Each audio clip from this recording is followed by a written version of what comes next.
नमः शिवाय। महाशिवरात्रि व्रत कथा, जिसके श्रवण से देवादिदेव महादेव भगवान शिव की अपार कृपा प्राप्त होती है। एक बार भगवती पार्वती माता ने शिव शंकर से पूछा, हे प्रभु, ऐसा कौन सा श्रेष्ठ तथा सरल व्रत पूजन है जिससे मृत्युलोक के प्राणी आपकी कृपा को आसानी से प्राप्त कर लें।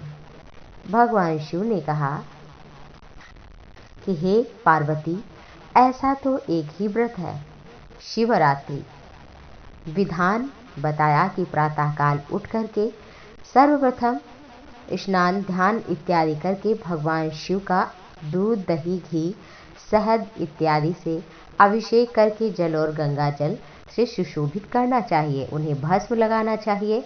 उन्हें कमल धतूरा इत्यादि बिल्वपत्र शमी पत्र अक्षत जौ इत्यादि अर्पित करना चाहिए और उनकी आरती करना चाहिए।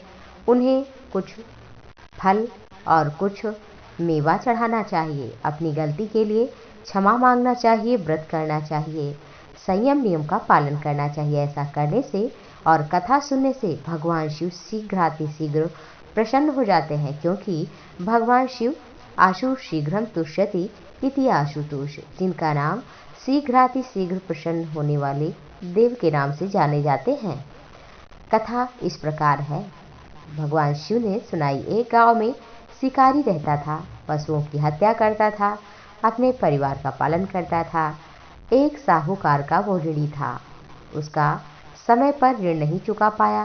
क्रोध के वश में शिकारी को शिव मठ में बंदी बना लिया। संयोग से उसी दिन शिवरात्रि थी। शिकारी ध्यानमग्न होकर शिव संबंधी धार्मिक बातें सुनता रहा। चतुर्दशी को उसने शिवरात्रि की कथा सुनी। संध्या होते ही साहूकार ने उसे अपने पास बुलाया। ऋण चुकाने के लिए बात की। शिकारी अगले दिन सारा ऋण लेकर लौटा देने का वचन देकर बंधन से छूट गया। अपनी दिनचर्या की भांति वह जंगल में शिकार के लिए गया, लेकिन दिन भर बंदी गृह में रहने के कारण भूख प्यास से व्याकुल था। शिकार करने के लिए वह एक तालाब के किनारे बेलपत्र का पड़ाव बनाने लगा। बेलपत्र के नीचे शिवलिंग था। शिवलिंग बिल्व बेल के पत्रों से ढका हुआ था। शिकारी को उसका पता नहीं चला। पड़ाव बनाते समय उसने जो टहनियाँ तोड़ी वे संयोग से शिवलिंग पर गिरी। इस प्रकार दिन भर भूखे प्यासे शिकारी का व्रत भी हो गया।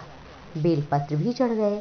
एक पहर रात्रि बीत जाने पर एक गर्भिणी मृगी तालाब पर पीने के लिए पानी पहुंची। शिकारी ने धनुष पर तीर चढ़ाकर ज्यों ही प्रत्यंचा खींची, मृगी बोली, मैं गर्भिणी हूँ, शीघ्र ही प्रसव करूंगी। तुम एक साथ दो जीवों की हत्या करोगे, जो कि ठीक नहीं है। मैं अपने बच्चों को जन्म देकर शीघ्र ही तुम्हारे सामने प्रस्तुत हो जाऊंगी, तब तो मुझे मार लेना। शिकारी ने प्रत्यंचा ढीली कर दी और मृगी झाड़ी में लुप्त हो गई। कुछ ही देर बाद एक मृगी उधर से निकली। शिकारी की प्रसन्नता का ठिकाना न रहा। समीप आने पर उसने धनुष पर बाण चढ़ाया।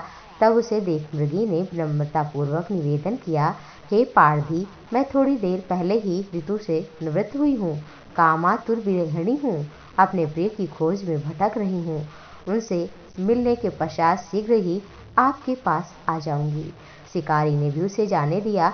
2 बार शिकार को खोकर उसका माथा ठनक गया। वह चिंता में पड़ गया। रात्रि का आखिरी प्रहर बीत गया। तभी एक अन्य मृगी अपने बच्चों के साथ उधर से निकली। शिकारी के यह स्वर्णम अवसर दिखा। उसने धनुष पर तीर चढ़ाने में देर न लगाई।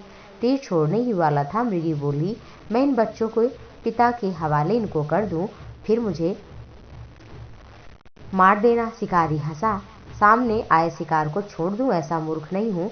इससे पहले 2 बार अपना शिकार खो चुका हूँ। मेरे बच्चे भूख प्यास से तड़प रहे होंगे। उत्तर में मृगी ने कहा, जैसे अपने बच्चों के लिए तुम्हें ममता सता रही है, ठीक वैसे ही मुझे भी। इसलिए सिर्फ बच्चों के नाम पर मैं थोड़ी देर के लिए जीवन दान मांग रही हूँ। मेरा विश्वास करो, इनके पिता के पास छोड़कर शीघ्र आऊंगी। मृगी की दीन वचन सुनकर शिकारी को दया आई। उसने उस मृगु को जाने दिया। शिकार के अभाव में बेल वृक्ष पर बैठा शिकारी बेलपत्र तोड़कर नीचे फेंकता जा रहा था। पाँव फटने को हुई तो एक हष्ट-पुष्ट मृग उसी रास्ते पर आया। शिकारी ने सोचा कि लिया कि इसका शिकार वो अवश्य ही करेगा। शिकारी की तनी प्रत्यंचा देखकर मृग मृदु स्वर से बोला, भाई, यदि तुमने मुझसे पूर्व आने वाली 3 मृगियों तथा छोटे बच्चों को मार डाला है तो मुझे भी विलंब न करो मारने में, ताकि उनके वियोग में मुझे एक क्षण भी दुख सहना ना पड़े। मैं उन मृगियों का पति हूँ। यदि तुम्हें उन्हें जीवन दान दिया है तो मुझे भी कुछ क्षण जीवन दान दो, उनसे मिलकर उपस्थित हो जाऊंगा। मृग की बात सुनकर शिकारी के सामने पूरी रात की घटनाक्रम चक्र घूम गया। उसने सारी कथा मृग को सुना दी। तब मृग ने कहा, मेरी तीनों पत्नियां जिस प्रकार प्रतिज्ञाबद्ध होकर गई हैं, मेरी मृत्यु से अपने धर्म का पालन नहीं कर पाएंगी। अतः जैसे तुमने उन्हें विश्वास पात्र मानकर छोड़ा है, वैसे ही मुझे भी जाने दो। मैं उन सबके साथ तुम्हारे सामने शीघ्र ही उपस्थित होता हूँ। उपवास, रात्रि जागरण, शिव लिंग पर बेलपत्र चढ़ाने से शिकारी का हिंसक हृदय निर्मल हुआ। उनमें भगवत भक्ति का, शक्ति का वास हुआ। धनुष तथा बाण उसके हाथ से सहज ही छूट गए। भगवान शिव की कृपा से हिंसक हृदय करुणा भाव से भर गया। अपने कर्मों पर उसे पश्चाताप होने लगा। थोड़ी ही देर बाद मृग परिवार सहित शिकारी के सामने आया ताकि वह उनका शिकार कर पाए, लेकिन जंगली पशुओं की ऐसी सत्यता, सात्विकता, प्रेम देखकर शिकारी को बड़ी ग्लानि हुई। नेत्रों में अश्रु आए। मृग परिवार को न मारकर शिकारी ने अपने कठोर हृदय को जीव हिंसा से हटा दिया और कोमल दयालु बना लिया। देवलोक से समस्त देव समाज इस घटना को देख रहा था। घटना जैसे ही पूरी हुई, देवी देवताओं ने नंदन बन के पुष्पों से उसके ऊपर वर्षा की और फिर भगवान शिव साक्षात प्रकट हुए, उसे दर्शन दिया। शिकारी और मृग परिवार सहित भगवान शिव के धाम को गया। ये कथा अति पावन है। जो भी इसे श्रवण करता है, सुनता है, दूसरों को सुनाता है, देवादिदेव महादेव भगवान शिव उसके तथा उसके परिवार पर, उसके जीवन पर कृपा बनाए रखते हैं। ओम नमः शिवाय।